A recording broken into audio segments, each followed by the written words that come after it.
Generation ने technology में कई बड़े चौंकाने वाले अचीवमेंट्स देखे हैं और उसके लिए हम शुक्रिया कहते हैं 21वीं सदी के सबसे कामयाब और इनफेमस एंटरप्रेन्योर का,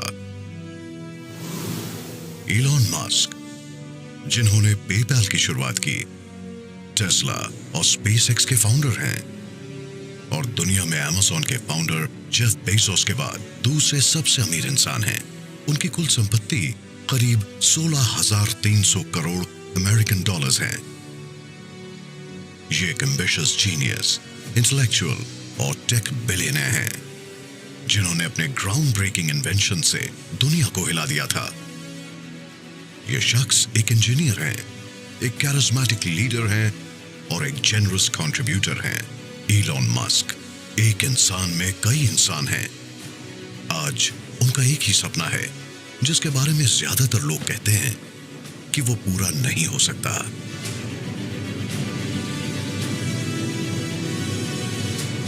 स्पेस कॉलोनाइजेशन। ये कहानी है एक ऐसे इंसान की जिसकी खोजों ने टेक इंडस्ट्री को हिला कर रख दिया था। उन्होंने space rockets, electric cars, solar batteries और रोबोट्स बनाए और उनकी कामयाबी ने उन्हें पहुंचा दिया दुनिया के सबसे अमीर इंसानों की लिस्ट में।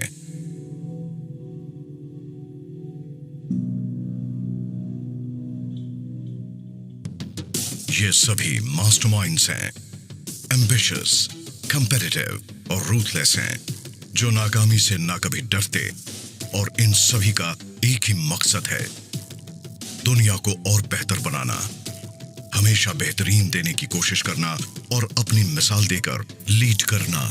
कई दूसरी इंडस्ट्रीज के उलट ये टेक बिलियनियर्स सेल्फ मेड हैं। इन्होंने अपने जीनियस दिमाग से न सिर्फ उस इंडस्ट्री को बदल दिया बल्कि दुनिया पर भी गहरा असर डाला। इलॉन रीव मस्क का जन्म 28 जून 1971 को प्रिटोरिया, साउथ अफ्रीका में हुआ था। उनके पिता एरोल एक बहुत अमीर और सक्सेसफुल साउथ अफ्रीकन इंजीनियर थे और मां मेई मस्क एक कनेडियन मॉडल थी। इलॉन 3 भाई बहनों में सबसे बड़े थे और इनका बचपन अपने भाई किम्बल और बहन टोस्का के साथ साउथ अफ्रीका में बीता। इनका परिवार बहुत खुशहाल परिवार हो सकता था और ऊपर से सब कुछ अच्छा ही लग रहा था, लेकिन सच इसके बिल्कुल उलट था। इलॉन के घर में हमेशा उथल पुथल मची रहती और उनका बचपन बहुत ही मुश्किल और अकेला अकेला सा था। उनके पिता उनकी मां के साथ गाली गलौज करते और उन्होंने इलॉन को अपना बिजनेस शुरू करने के लिए किसी तरह की मदद देने से इनकार कर दिया था। उन्हें बच्चों की खुशियों और कामयाबी से कोई मतलब नहीं था। जब इलॉन सिर्फ 10 साल के थे तभी उनके पेरेंट्स का डिवोर्स हो गया, लेकिन इलॉन बिल्कुल अलग थे। सिर्फ 3 साल की उम्र से ही उन्होंने अपनी काबिलियत दिखानी शुरू कर दी थी। उनकी मां उन्हें नर्ड कहती थी। उनकी autobiography a woman makes a plan 2019 में छपी थी। उन्होंने उसमें इलॉन के बचपन के कुछ फोटोग्राफ्स डाले थे और लिखा था, जब इलॉन छोटे थे तब वो सब कुछ पढ़ते थे। उन्हें एहसास हो गया था कि इलॉन में कुछ खास है। इलॉन को स्कूल में बहुत परेशान किया जाता था और वो अपने भाई बहनों की तरह सोशल लाइफ का मजा नहीं ले पाते थे। वो छोटे कद के बड़े इंट्रोवर्ट इंसान थे। उन्हें पढ़ना पसंद था मगर पढ़ाई से वो दूसरों के बीच ज्यादा पॉपुलर नहीं हो सकते थे। उनका बस एक ही सहारा था, टेक्नोलॉजी। वो दिन रात अपने ही दुनिया में इस कदर खोए रहते थे कि उनके पेरेंट्स को टेस्ट करवा कर देखना पड़ा कि कहीं उन्हें सुनने में परेशानी तो नहीं होती। जल्दी ही उनकी दिलचस्पी कंप्यूटर्स और इलेक्ट्रॉनिक डिवाइसेस में पढ़ने लगी। जब उन्हें अपना पहला कंप्यूटर मिला तो सिर्फ 10 साल की उम्र में उन्होंने कोड लिखना सीख लिया था। जब उन्हें लगा कि स्कूल की पढ़ाई से कुछ खास नहीं होने वाला तो उन्होंने प्रोग्रामिंग शुरू कर दी, क्योंकि वो अपने टीचर से भी आगे की सोच वाले थे। उन्हें हमेशा बहुत अच्छे ग्रेड्स नहीं मिलते थे, खासकर उन सब्जेक्ट्स में जिन्हें वो पढ़ना नहीं चाहते थे, जैसे कि अफ्रीकांस। वो अपना उतना समय वीडियो गेम्स खेलने में लगाते थे और किताबें पढ़ते या फिर कोडिंग करते रहते। लेकिन जो सब्जेक्ट्स उनकी पसंद के थे, जैसे कि फिजिक्स और कंप्यूटर्स, उन्हें हमेशा हाईएस्ट ग्रेड मिलता था। आज भी वो पढ़ाई करते हैं ताकि अपनी पसंद की फील्ड में अव्वल बन सकें। उन्हें तो कॉमिक बुक्स भी इंस्पायर करती थी, क्योंकि वो ह्यूमैनिटी की बात करती थी और उनकी कहानियां हमेशा दुनिया को बचाने वाली होती थी। इलॉन ने जल्द ही समझ लिया था कि अगर वो बेहतर सॉफ्टवेयर बनाकर बेचें तो वो बेहतर कंप्यूटर्स भी खरीद सकते हैं। इसके बाद उन्होंने अपना पहला स्पेस गेमिंग सॉफ्टवेयर बनाया, ब्लास्टार। उन्होंने उसे एक मैगजीन को $500 में बेच दिया। 12 साल की उम्र में उन्होंने अपना पहला कमर्शियल प्रोग्राम बेचा। अपने कॉलेज के दिनों में वो अपने डॉर्म रूम से कंप्यूटर पार्ट्स बेचकर एक्स्ट्रा पैसा कमा लेते थे। तब तक उन्होंने सोचा भी नहीं था कि उन्हें एक दिन बिलियनियर बनना है, लेकिन वो शायद एक क्रिएटिव सुपर पावर के साथ पैदा ही हुए थे। वो एक्सपेरिमेंट करके चीजों का पता लगाने से नहीं हिचकते थे और हमेशा एक एंटरप्रेन्योर की तरह सोचते थे और काफी छोटी उम्र से ही इनोवेट और क्रिएट करने लगे थे। उनका बचपन बहुत मुश्किल रहा था, मगर उन्हें उससे एक बहुत बड़ी खूबी मिली थी। उन्होंने बड़ी से बड़ी चुनौती का भी सामना करना सीख लिया था। जून 1989 में उनकी जिंदगी का दूसरा हिस्सा शुरू हुआ। 17 साल की उम्र में अपने डैड की इच्छा के खिलाफ वो कनाडा की तरफ चल पड़े और साउथ अफ्रीका और अपने बचपन को पीछे छोड़ दिया, हमेशा के लिए। उनके दिलो दिमाग में अमेरिकन सपने थे। इलॉन को अच्छी तरह से याद था कि वो अमेरिका में जो कर सकते हैं वो दुनिया के किसी और देश में नहीं कर सकते। उनके पास कोई कॉन्क्रीट प्लान तो नहीं था, लेकिन वो जानते थे कि अपनी होम कंट्री में रहकर वो अपनी मंजिल तक नहीं पहुंच सकते। कनाडा पहुंचने के बाद वो ओंटारियो की क्वींस यूनिवर्सिटी में गए और वहीं उनकी मुलाकात उनकी पहली पत्नी जस्टीन विल्सन से हुई। 2000 में उन्होंने शादी कर ली और उनके 5 बच्चे हुए। उसके बाद वो अमेरिका आ गए और फिलाडेल्फिया की पेंसिल्वेनिया यूनिवर्सिटी से 1997 में इकोनॉमिक्स और फिजिक्स में बीए की डिग्रीज ली। जब वो 24 साल के थे तभी बे एरिया कैलिफोर्निया चले गए और स्टैनफोर्ड से एनर्जी फिजिक्स की पढ़ाई करने गए। मगर 2 दिन बाद ही वो उससे भी कुछ ज्यादा बड़े काम करने लगे। मस्क सिलिकॉन वैली के पहले ऐसे शख्स नहीं थे जिसने पढ़ाई छोड़ने के बाद भी कामयाबी की बुलंदियों को छुआ था। एप्पल के को-फाउंडर स्टीव जॉब्स और दुनिया के 2 दूसरे सबसे अमीर आदमी बिल गेट्स और मार्क जकरबर्ग, इन सभी ने अपनी पढ़ाई छोड़कर अपनी अपनी कंपनियां शुरू की थी। उस वक्त इंटरनेट शुरुआती दौर में था और मस्क उस नई टेक्नोलॉजी पर काम करना चाहते थे। इसके लिए वो कैलिफोर्निया की सिलिकॉन वैली में आ गए, क्योंकि टेक वर्ल्ड के किसी भी एंटरप्रेन्योर का सपना वहीं से पूरा हो सकता था। उन्हें यकीन था कि वहीं पर वो ज्यादा तरक्की कर सकेंगे। जल्द ही पता लग गया कि मस्क एक प्रॉब्लम सॉल्वर हैं। जब वो सिलिकॉन वैली आए थे तब उनके दिमाग में बस एक ही बात थी, इंसानों का भविष्य बेहतर हो।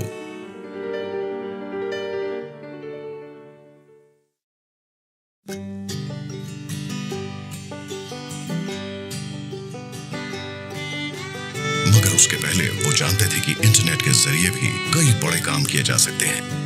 1995 में उन्होंने अपनी पहली कंपनी Zip2 बनाई, उनके भाई किम्बल के साथ, जो येलो पेजेस का ऑनलाइन वर्जन थी। मगर वो नहीं जानते थे कि शुरुआती दौर में उन्हें कितनी परेशानियों का सामना करना पड़ेगा। साउथ अफ्रीका से आने के बाद उनके ऊपर बहुत ज्यादा स्टूडेंट कॉलेज लोन भी था और मस्क के पास इतने पैसे नहीं थे कि वो घर और ऑफिस दोनों अफोर्ड कर सकें। तब वो अपने छोटे से ऑफिस में सोफे पर ही सोने लगे और नहाने के लिए एक लोकल जिम में जाने लगे। शुरुआत के कुछ महीने तो बड़े मजे से कट गए, लेकिन उसके बाद हालात बिगड़ने लगे। सच सामने आने लगा था। उनके पास सिर्फ एक ही कंप्यूटर था जिसके ऊपर वो हफ्ते के 7 दिन काम करते और दिन में अपनी वेबसाइट चलाते और रात में कोडिंग करते। उन्होंने साफ साफ कह दिया था कि कामयाब होने के लिए ज्यादा से ज्यादा तकलीफ भी सहने की हिम्मत होनी चाहिए, क्योंकि नए सिरे से कोई कंपनी बनाना बहुत मुश्किल होता है। आखिरकार उनकी कंपनी चल निकली और उसने काफी तरक्की भी की। फरवरी 1999 में टेक कंपनी कॉम्पैक्ट ने Zip2 को $30 करोड़ 70 लाख कैश और $3 करोड़ 40 लाख के स्टॉक ऑप्शंस देकर खरीद लिया। मस्क सिर्फ 28 साल के थे जब वो सिलिकॉन वैली के करोड़पतियों में शामिल हो गए। वो रातों रात ऑफिस के एक छोटे से सोफे पर सोने वाले इंसान से एक मल्टी मिलियनर बन गए थे। मगर वो इतने से संतुष्ट नहीं थे, वो कुछ बड़ा करना चाहते थे। फिर सोचा क्यों ना बैंकिंग इंडस्ट्री में कुछ बदलाव किए जाएं। Zip2 बेचने के बाद उनका कॉन्फिडेंस काफी बढ़ गया था और वो एक नए चैलेंज के लिए तैयार थे।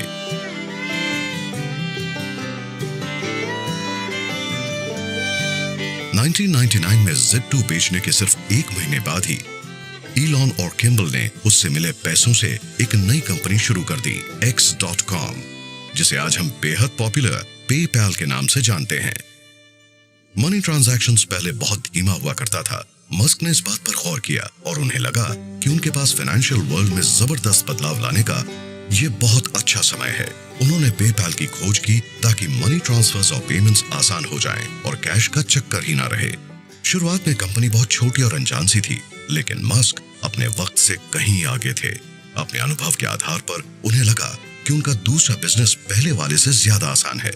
वो बहुत तेजी से बढ़ा और दूसरे साल के अंत तक उसके करीब 10 लाख कस्टमर्स हो गए थे। 2002 में eBay ने पेपैल $1500 करोड़ में खरीद लिया। पेपैल को बेचने के बाद मस्क और उनकी पत्नी जस्टीन सिलिकॉन वैली से लॉस एंजलिस चले गए ताकि स्पेस इंडस्ट्री के ज्यादा करीब रह सकें, क्योंकि पेपैल के बाद अब वो उसी काम में हाथ डालना चाहते थे। मगर पैसों से खुशियां नहीं खरीदी जा सकती और उनके लिए वो साल ट्रेजेडी भरा रहा।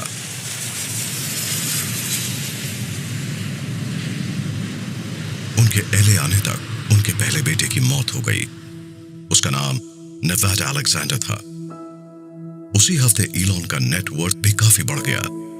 बच्चे ने अचानक सांस लेना बंद कर दिया था और उसकी मौत seeds sudden infant death syndrome से हुई थी। वो सिर्फ 10 हफ्ते का था। ईलॉन ने पहली बार अपना पहला $1 बिलियन तो कमा लिया, मगर अपने बेटे की जान नहीं बचा पाए।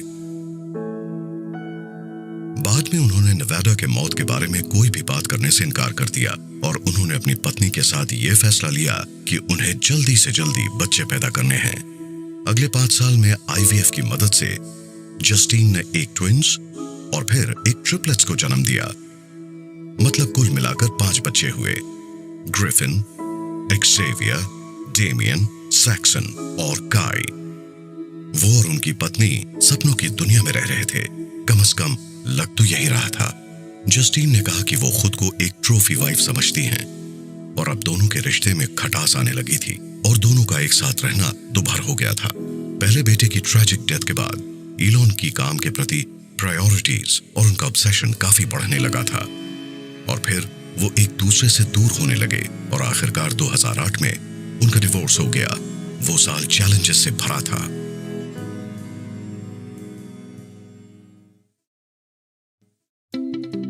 और फिर सन 2010 में उनकी मुलाकात हुई उनकी दूसरी पत्नी ब्रिटिश एक्टर टलूला राइली से।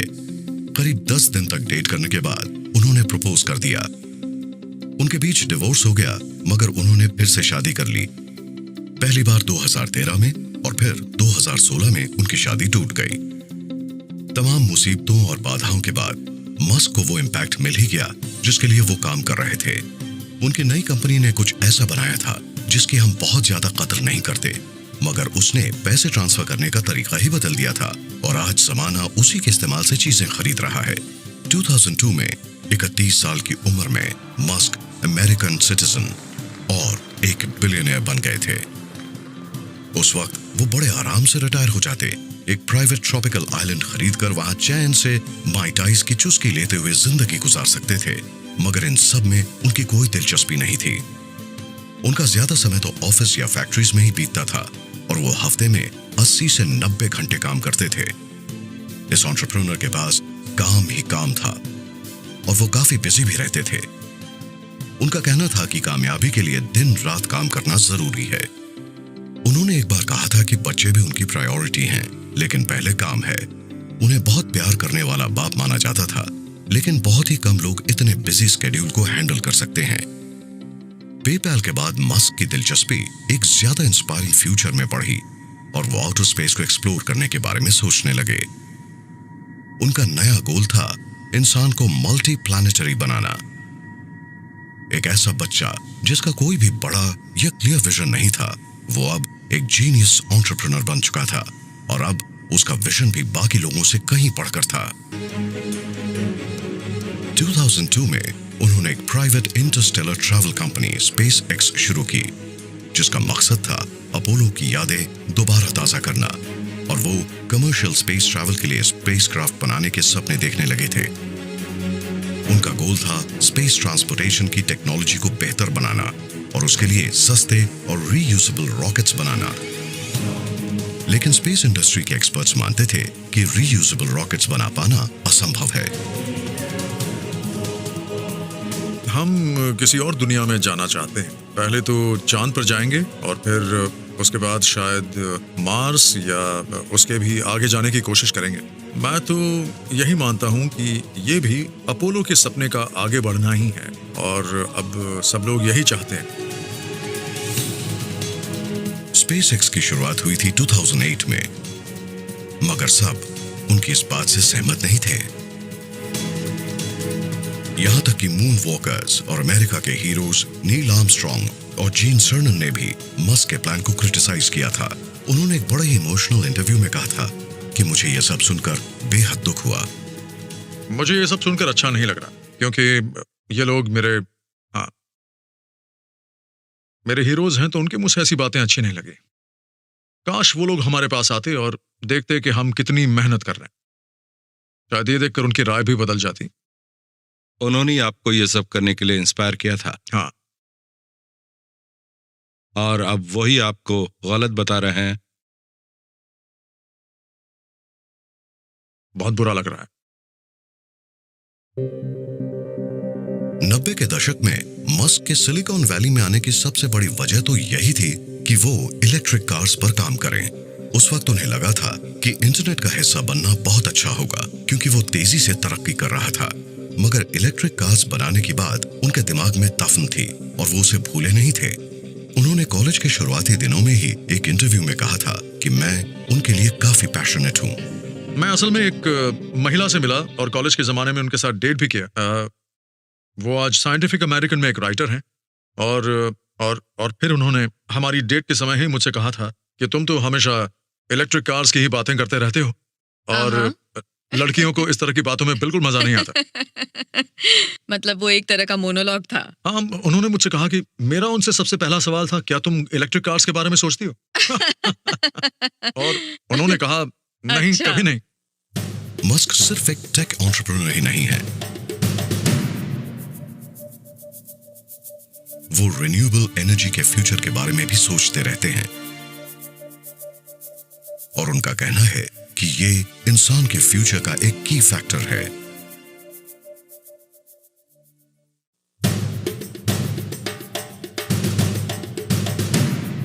वो हमेशा से रॉकेट्स और फास्ट कार्स के दीवाने रहे, और मस्क एक ऐसा तरीका भी ढूंढना चाहते थे जिससे ग्लोबल वार्मिंग कम हो और फॉसिल फ्यूल्स का डिस्ट्रक्टिव यूज भी नहीं हो।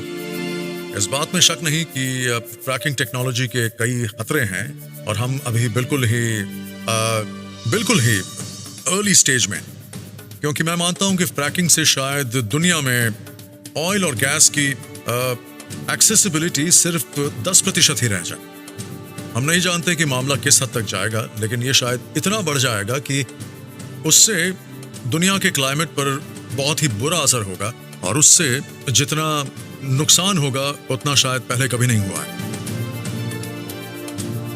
और हम तब तक इंतजार नहीं कर सकते जब तक कमी की वजह से ऑयल और गैस की कीमतें बहुत बढ़ जाएं। इसलिए बेहतर यही होगा कि हम अभी से इलेक्ट्रिक का इस्तेमाल शुरू कर दें। अब हमें ऐसे तरीके ढूंढने हैं जिनसे ऐसी इलेक्ट्रिक कार्स बनाई जा सकें जिनकी वजह से हमें गैस की बेहद बढ़ी हुई कीमत ना चुकानी पड़े। स्पेसएक्स की शुरुआत के 2 साल बाद 2004 में वो एक ऐसी कंपनी के साथ जुड़े जिसके बारे में उन्हें यकीन था कि वो ह्यूमैनिटी की दिशा बदल देगी और हमें एक ज्यादा सस्टेनेबल फ्यूचर मिलेगा। उस कंपनी के पास एक रेवोल्यूशनरी टेक्नोलॉजी थी जो एनवायरनमेंट, कस्टमर एक्सपीरियंस और कामयाबी पर यकीन करती थी, और वो काफी पॉपुलर भी थी। टेस्ला मोटर्स, जिसे ये नाम दिया गया था electrical inventor Pioneer Nikola Tesla के नाम पर। टेस्ला का प्लान था ऐसी कार बनाना जो सबकी पहली पसंद हो, अफोर्डेबल हो, एनवायरमेंटली फ्रेंडली हो और फास्ट भी हो। हालांकि मस्क ने इस कंपनी की शुरुआत नहीं की थी, बल्कि दो थोड़े से अनजान इंजीनियर्स ने की थी, जिनके पास ट्रांसपोर्ट को लेकर एक विजन था और वो ऐसी एनर्जी का इस्तेमाल करना चाहते थे जो एनवायरनमेंट के लिए बेहतर हो। अप्रैल 2004 में उन्होंने टेस्ला लॉन्च करने में उनकी मदद की और उन्हें $65 लाख अपनी जेब से दिए और उन्हें कंपनी का चेयरमैन बना दिया गया।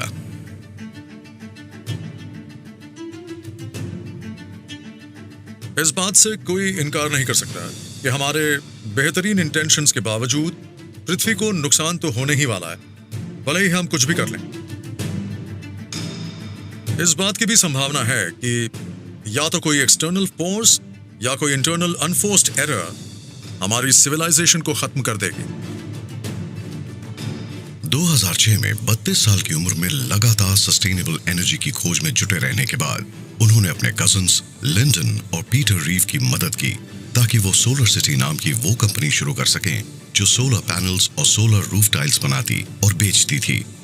उसकी भी मालिक टेस्ला ही थी और सोलर सिटी आज अमेरिका में सबसे बड़ी सोलर सर्विस प्रोवाइडर है। वो मानते हैं कि सूरज से हमें लगातार ढेर सारी एनर्जी मिल सकती है और उनके मुताबिक इस एनर्जी से पूरी दुनिया को फायदा हो सकता है। वो उसके उस मिशन का एक बड़ा हिस्सा है जिससे वो पृथ्वी को पावर देना चाहते हैं। उनका कहना है कि इसका फायदा यूके में भी होगा, क्लाउडी ब्रिटिश वेदर के बावजूद। बादल होने के बावजूद सूरज की 80 से 90% एनर्जी पृथ्वी तक आती है। ये बिल्कुल जरूरी नहीं है कि बस तेज धूप ही हो, और अगर यकीन नहीं होता तो आप पेड़ पौधों को ही ले लीजिए जो सिर्फ सोलर पावर्ड केमिकल रिएक्शन से जिंदा रहते हैं, और यूके काफी हरा भरा देश है। 2008 में टेस्ला की पहली टेस्ला रोडस्टर आई, एक स्पोर्ट्स कार जो 0 से 100 किलोमीटर पर आवर की स्पीड पर सिर्फ 3.7 सेकंड में पहुंच जाती थी, और उसने पहली अफोर्डेबल इलेक्ट्रिक कार मॉडल 3 के लिए रास्ता बना दिया। मगर मस्क को अंदाजा नहीं था कि ऐसी हाई एंड कार्स का प्रोडक्शन कॉस्ट बहुत ज्यादा होगा।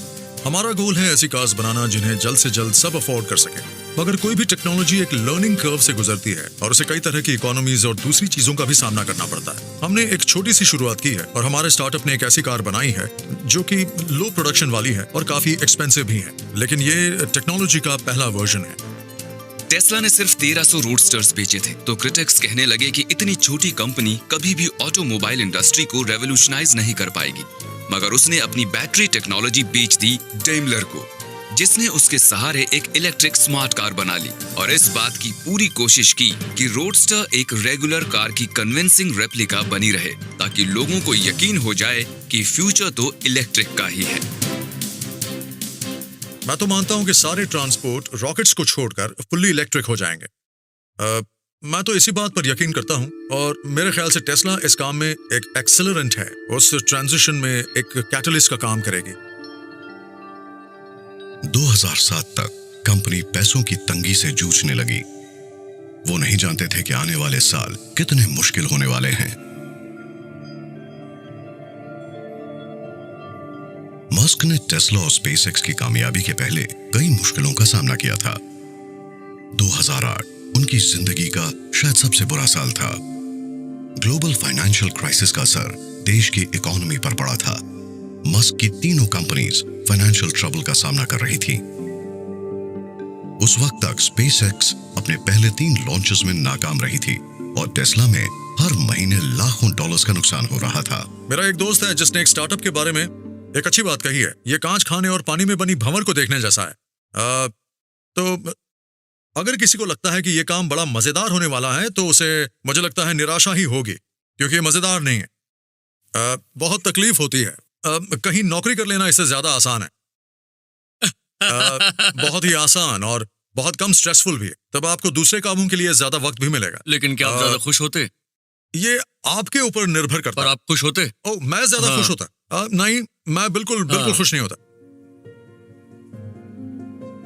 2008 में क्रिसमस के पहले टेस्ला 2 दिनों के अंदर बैंकरप्ट हो सकती थी। टेस्ला और स्पेसएक्स के बचे रहने के सिर्फ 10% चांसेस थे। जो बैंक उनकी फंडिंग कर रहा था उसने भी हाथ खींच लिए थे। मस्क अपनी जिंदगी की सबसे बड़ी जंग लड़ रहे थे। इसी साल जस्टीन के साथ उनकी शादी भी टूट गई।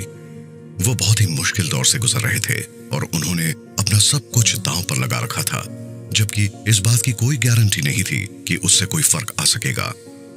एक तरफ टेस्ला बैंकरप्सी की कगार पर थी, तो दूसरी तरफ मस्क ने एक बहादुरी भरा कदम उठाकर उस कंपनी को सबसे मुश्किल वक्त पर बचा लिया था। आखिरी दम तक लड़ने और अपना सब कुछ दांव पर लगा देने के बाद उनके पास सिर्फ वही पैसे बचे थे जो पेपैल को बेचकर मिले थे। वो पैसे भी उन्होंने टेस्ला में लगा दिए। उसी साल सितंबर में मस्क को कामयाबी मिली फैल्कन 9 रॉकेट लॉन्च से, और तब उनके पास सिर्फ उसी लॉन्च के लायक पैसे थे। और फिर क्रिसमस के कुछ दिन पहले एक चमत्कार हुआ। नासा ने उन्हें बुलाया और स्पेसएक्स को $160 करोड़ का कॉन्ट्रैक्ट दिया इंटरनेशनल स्पेस स्टेशन पर सप्लाई पहुंचाने का। इस ह्यूमन स्पेस फ्लाइट के लिए ही स्पेसएक्स कंपनी बनाई गई थी, और हम बहुत खुश हैं कि आज हम नासा के साथ मिलकर आगे बढ़ रहे हैं और ये संभव हुआ है। नेशनल स्पेस एजेंसी धीरे धीरे इंटरनेशनल स्पेस स्टेशन के सारे ऑपरेशन इस तरह की कमर्शियल कंपनीज को सौंप देना चाहती है।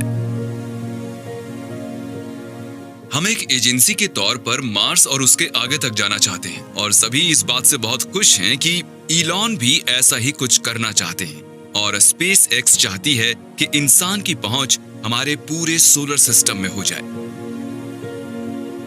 2010 में उन्होंने टेस्ला को पब्लिक कर दिया और उस पर पैसों की बारिश होने लगी, मगर सब इस कंपनी के फ्यूचर को लेकर बहुत संतुष्ट नहीं थे। वॉल स्ट्रीट ने तो यहां तक कह दिया था कि उसकी कामयाबी की उम्मीद बहुत कम है, मगर इन्वेस्टर्स ने इन बातों पर ज्यादा ध्यान नहीं दिया। मस्क ने भी टेस्ला और स्पेसएक्स की शुरुआत करते समय ये सोच लिया था कि नाकामी की संभावना ही ज्यादा है, फिर भी उन्होंने ये रिस्क लिया। मैं ये सब इसलिए कर रहा हूँ, और टेस्ला से जुड़े इतने सारे लोग ये सब इसलिए कर रहे हैं कि अगर हम कभी एक सस्टेनेबल ट्रांसपोर्ट लाने में कामयाब हो गए तो वो बहुत बड़ी बात होगी।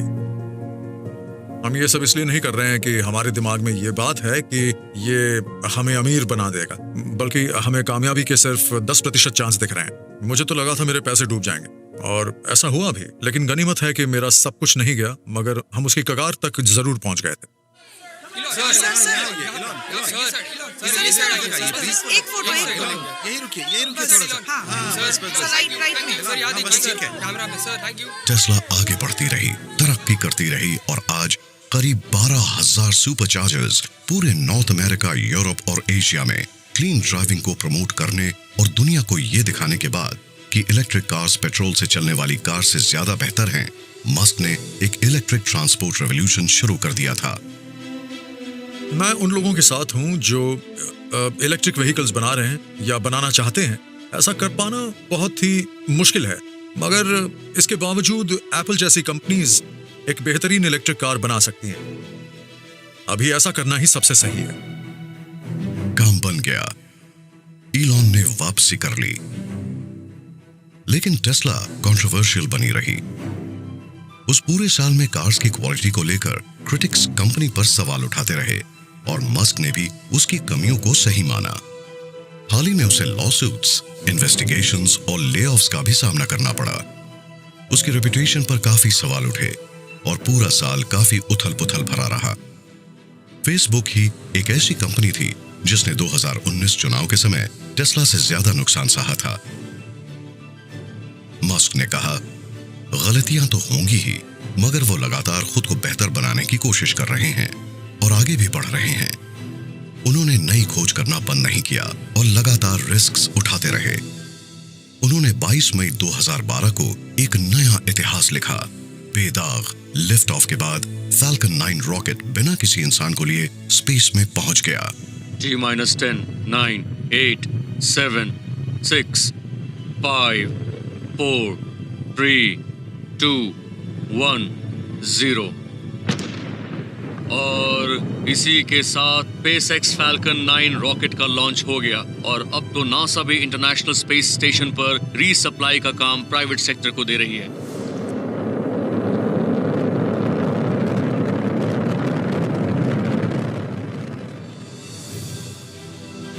इसी के साथ पहला commercial vehicle international space station पर पहुंच गया, और उसने वहां तक वो ड्रैगन कार्गो कैप्सूल पहुंचा दिया जिसमें ग्रोसरीज और सप्लाईज थीं।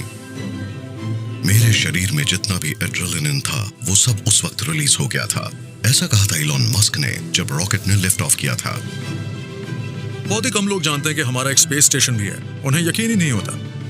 हमारा एक बहुत बड़ा स्पेस स्टेशन है, बहुत बड़ा। उसका अंदाजा भी लगाया नहीं जा सकता। वो एक बेहद अनूठा स्ट्रक्चर है जो पृथ्वी के चक्कर लगा रहा है। और मैं तो यही कहता हूं कि हमें लोगों को इसके बारे में बताना होगा, लोगों को बताना पड़ेगा कि स्पेस स्टेशन कितना शानदार है, क्योंकि वो वाकई बहुत अनोखा है। SpaceX अब रेगुलरली अपने सैटेलाइट्स स्पेस में भेजती रहती है।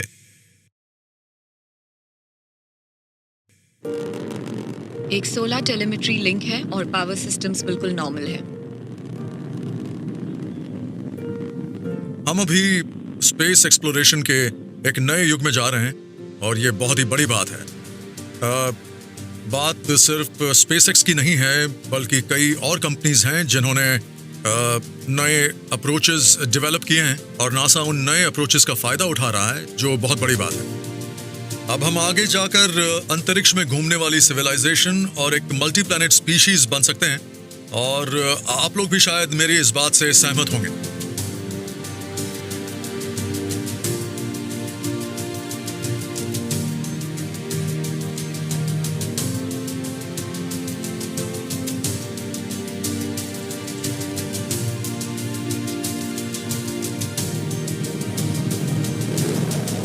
पिछले कुछ सालों में कई ऐसी चीज़ें हुई हैं जिनसे मैं काफ़ी एक्साइटेड हूँ, और मुझे लगता है कि अब स्पेस की सैर बहुत ही मज़ेदार होने वाली है, और इसमें सबसे ज़्यादा मददगार होगी फैल्कन 9 रॉकेट बूस्टर की लैंडिंग। और ये काम भी, हाँ, 2013 में उनका बिजनेस काफी बेहतर चल रहा था।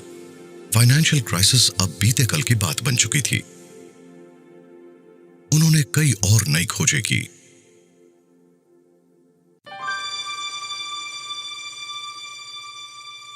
अगस्त 2013 में मस्क ने हाइपरलूप रिलीज की।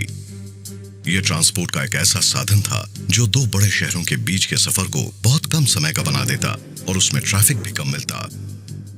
वो भी रिन्यूएबल एनर्जी से चलने वाला था, और ये high speed transit systems pods में सवार लोगों को ट्यूब्स के जरिए करीब 1100 किलोमीटर प्रति घंटे की स्पीड से ले जाता।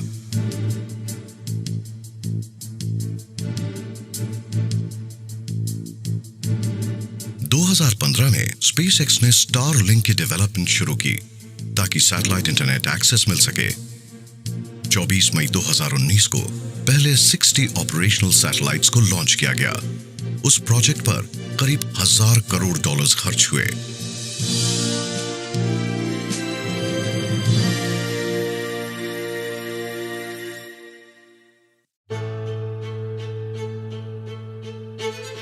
मस्क मानते हैं कि हमें आने वाले दिनों में आर्टिफिशियल इंटेलिजेंस का भी सहारा लेना पड़ेगा।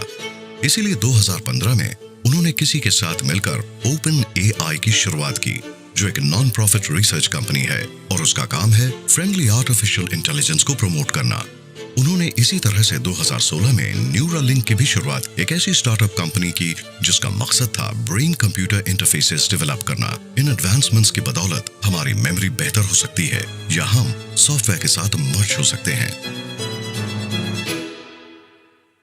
दिसंबर 2016 में शहर की ट्रैफिक को खत्म करने के लिए मस्क ने बोरिंग कंपनी की शुरुआत की, एक टनल और ट्रांसपोर्ट स्टार्टअप।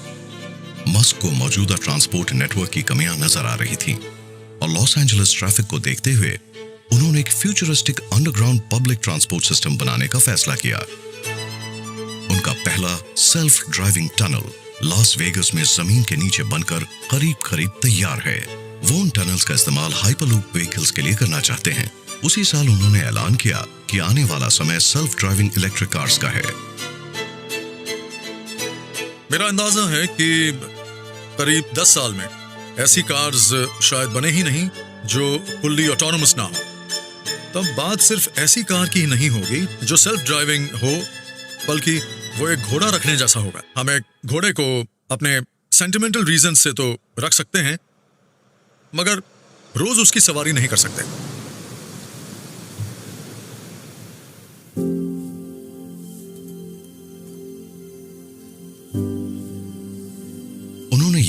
ऐलान किया कि इंसान को मार्स तक पहुंचाना उनका असली उद्देश्य है।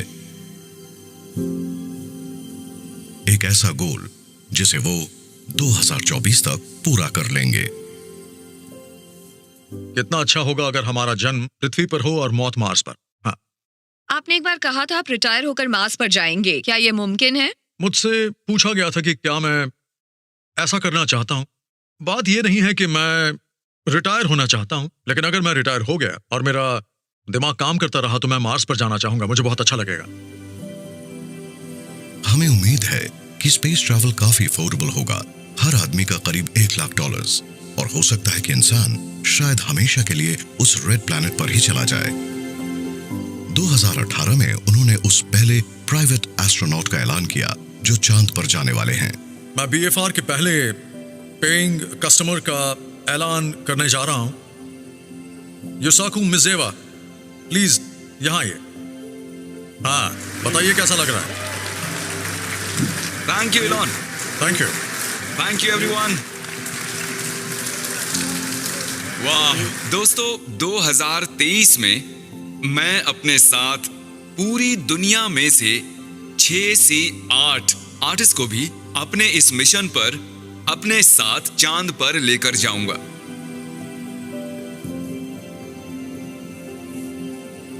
हम आने वाले दिनों में स्पेस फेयरिंग सिविलाइजेशन बन जाएंगे और उन तारों के बीच हम शायद उस जगह से ज्यादा खुश रहेंगे जहां आज हैं। मैं तो यही मानता हूं कि अगर हम वैसा फ्यूचर नहीं चाहते तो हम इंसान ही नहीं हैं।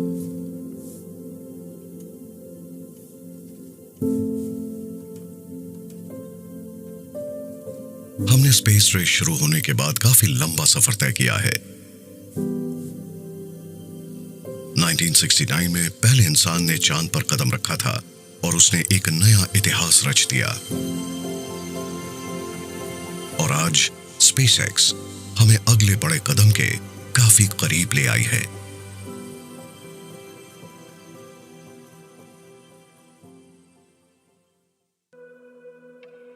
मई 2018 में मस्क मेट गाला में गए तो उनके साथ थी उनकी नई गर्लफ्रेंड, कनेडियन सिंगर क्लेयर बूशेर, जो प्रोफेशनली ग्राइम्स के नाम से मशहूर हैं। वो कुछ हफ्ते पहले ही ऑनलाइन मिले थे और मस्क ने आर्टिफिशियल इंटेलिजेंस के बारे में ग्राइम के ट्विटर अकाउंट पर एक जोक देखा था। उन्होंने उनसे बात की और फिर दोनों चुपचाप डेट करने लगे। मस्क ने कहा द वॉल स्ट्रीट जर्नल भी उन्हें उनके वाइल्ड आर्टिस्टिक क्रिएटिविटी और इंटेंस वर्क एथिक की वजह से पसंद करता है। 2 साल बाद मई 2020 में इलॉन ने इन दोनों के पहले बच्चे के जन्म का ऐलान किया और ट्विटर पर अपने उस बेटे के बारे में लिखा जिसका नाम बड़ा अनूठा था। इस जोड़े ने शुरुआत में लिखा था कि उनके पास इस बच्चे का नाम XAsh-A12 मस्क है। बच्चे का सरनेम सिर्फ मस्क है या लिटिल एक्स। ये तो सिर्फ X है, लेटर X, और फिर AE है जिसे ऐश प्रोनाउंस करते हैं। हाँ, और फिर A12 है। A12 मेरा कंट्रीब्यूशन। ओ, A12 क्यों? आर्कएंजल 12 आज तक के सबसे शानदार SR-71 प्लेन का प्रीकर्सर। मैं ये देखकर खुश हूँ कि रोगन हंस रहे हैं क्योंकि हमें लग रहा था कि आपने ऐश नाम कैसे रखा, पर इस बच्चे को देखिए कितना क्यूट है। ग्राइम्स और मस्क के बच्चे का नाम ही इतना कंट्रोवर्शियल नहीं था। वो ट्विटर पर भी काफी कंट्रोवर्शियल हो गया था। मई 2020 में उन्होंने सिर्फ एक ट्वीट से टेस्ला की वैल्यू करीब $1400 करोड़ कम कर दी थी। उन्होंने लिखा था टेस्ला का स्टॉक प्राइस बहुत ज्यादा है। उन्होंने अपने स्टेक में से $300 करोड़ निकाल लिए और फिर इन्वेस्टर्स भी उस ट्वीट के बाद किनारा करने लगे। 1 मई 2020 को मस्क ने फैसला किया कि वो अपने 7 घरों को बेच देंगे। उन्होंने ट्वीट किया, मैं अपने सारे फिजिकल पोजेशंस बेच रहा हूं, अब मेरा कोई घर नहीं होगा। उन्हें जो रोगन के साथ एक इंटरव्यू के दौरान नशा करते हुए भी देखा गया। ये लीगल तो है ना? हाँ, टोटली लीगल है। ये कैसा लगता है जब आप कुछ अलग करते हैं और लोग अपसेट होते हैं? ये तुम देख रहे हो ना? ये तंबाकू और गांजा है, वो कश ले रहे हैं। मुझे अंदाजा नहीं है। ओके, कश ले रहे हो या नहीं, पर वो जिस स्टेट में है वहां पर ये लीगल है। उन्होंने 3 बार शादी की, एक ही औरत से 2 बार और 6 बच्चों के बाप भी बने और अपने ट्वीट से अपने शेयर होल्डर्स का करोड़ों का नुकसान करवाया। ये सब देखते हुए यही लगता है कि उनकी पर्सनल लाइफ भी उनकी प्रोफेशनल लाइफ जितनी ही उथल-पुथल भरी थी। अपने सफर में उन्होंने हमेशा सिर्फ खुशियां और कामयाबी ही नहीं देखी, लेकिन इलॉन मस्क फाइनली उस बुलंदी पर पहुंच ही गए जिसकी उन्होंने तमन्ना की थी। अपनी ओवरसाइज्ड पर्सनालिटी की वजह से वो कई बार मुश्किलों में भी फंसे, मगर उनका अपना एक विजन था और वो एक खास मकसद से आगे बढ़ते रहे। 2018 में इमर्जिंग टेक्नोलॉजीज इवेंट में उन्होंने कहा था, उनका मकसद है इंसान का फ्यूचर बनाना। मुझे जिस बात से सबसे ज्यादा हौसला मिलता है वो ये है कि मैं सिर्फ फ्यूचर के बारे में सोचता हूँ और हम सभी चाहते हैं कि हमारा फ्यूचर अच्छा हो और हम सब यही कोशिश करते हैं कि एक ऐसा फ्यूचर हो जहां हर किसी को फायदा हो और जो भी होने वाला है उससे इंस्पायर होकर अगले दिन के बारे में सोचते हैं। हाल ही में वो डिजिटल करेंसीज के भी सपोर्टर बन गए और टेस्ला ने बिटकॉइन में $150 करोड़ इन्वेस्ट कर दिए। बेहद तेजी से अमेरिकन कैपिटलिज्म के शिखर पर पहुंचने के बाद जनवरी 2021 में वो कुछ समय के लिए जेफ बेजोस से आगे निकल गए और दुनिया के सबसे अमीर इंसान बन गए और उनका नेट वर्थ पहुंच गया था $20,900 करोड़ तक। 2002 में उन्होंने मस्क फाउंडेशन की शुरुआत की, जो renewable energy, space exploration, science, paediatric और आर्टिफिशियल इंटेलिजेंस रिसर्च को सपोर्ट करती थी। उन्होंने करीब $25 करोड़ 70 लाख इस ऑर्गेनाइजेशन को दिए। मस्क आम तरह की फिलॉन्थ्रफी नहीं करते जैसे बिल गेट्स करते हैं और उनके ज्यादातर पैसे सीधे उनकी कंपनीज में ही जाते हैं। वो एक बेहतर पृथ्वी के लिए काम कर रहे हैं और ये काम यकीनन ह्यूमैनिटेरियन है।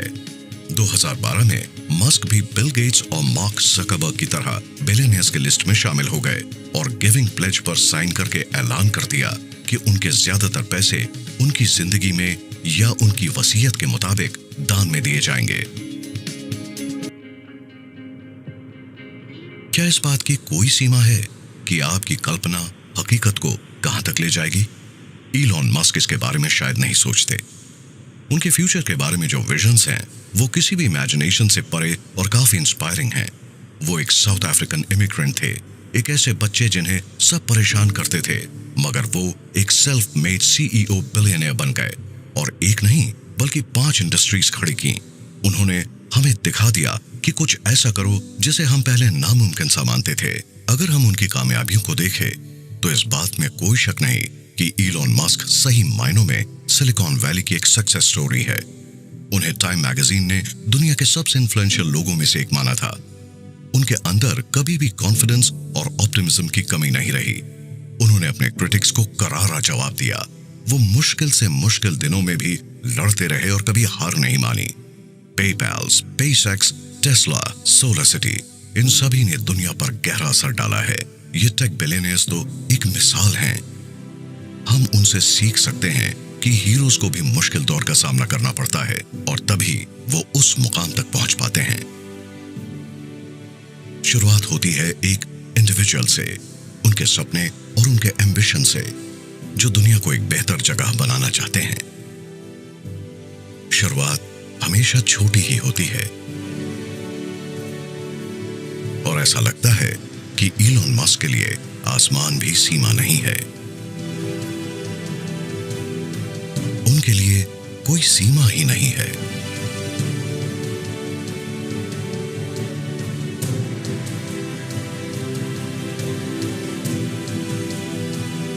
देखिए, स्पेस एक ऐसी चीज है जिससे ज्यादातर लोग इंस्पायर्ड हैं और अगर आप लोगों से पूछें कि इतिहास की सबसे इंस्पायरिंग बात क्या थी तो बहुत से लोग यही कहेंगे जब इंसान ने चांद पर लैंड किया।